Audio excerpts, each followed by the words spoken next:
ఎవరి కొరకు ఎందుకొరకు సాగించు పోరాటము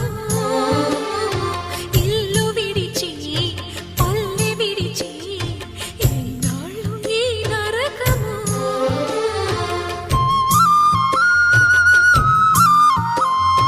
గుండెలో బాధలను దాచుకోవాలి నా పోరు బాటలో నీ తోడు కావాలి పల్లెనే ఇల్లుగా నువ్వు చూసుకోవాలి పంచాది నిర్మలకు చెల్లెవనిపించాలి